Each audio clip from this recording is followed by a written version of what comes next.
Hello, everybody. My name is Dean Davis, and this is Multiply, the podcast that provides a word of encouragement for village church planters. I was 12 years old and a new Christian. I was just beginning to read the Gospels and really discover who Jesus is.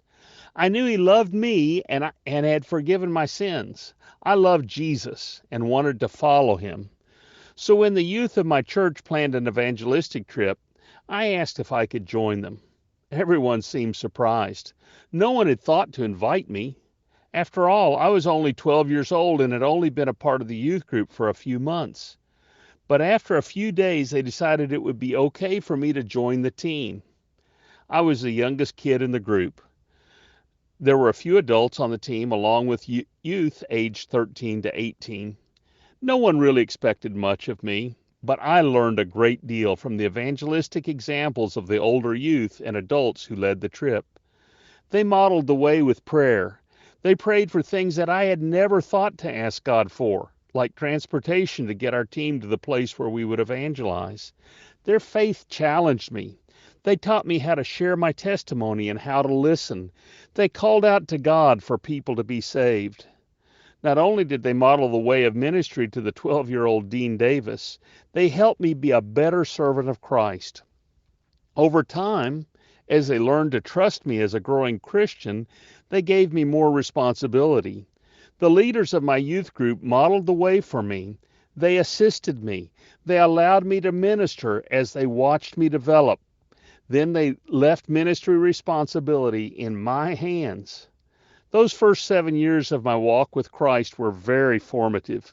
Everything I've done in ministry during the 48 years since I graduated from that youth group is built on the ministry lessons I learned starting with that first evangelistic trip. And here's the thing. When those youth leaders were showing me the way to minister, they never dreamed that someday I would apply their lessons in other nations.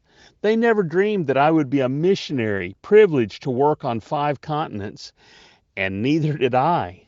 But the lessons they taught me when I was just 11 years old are still bearing fruit in the lives of hundreds and thousands of people today. I share my story with you to encourage you. Keep on investing in the youth of your churches. Let them know you believe in them and are trusting God to do great things in and through them. Keep on modeling the way. Give young people a chance to minister. Help the youth of your church succeed. They may look small and weak and awkward today, but God delights to give grace to the humble and use the weak to display His glory. So, by God's grace and with the help of your good example, in a few short years, some of your young people will have a ministry that is far greater than anything you can imagine today. This has been Multiply, and I'm Dean Davis asking, who will you share this encouraging word with today?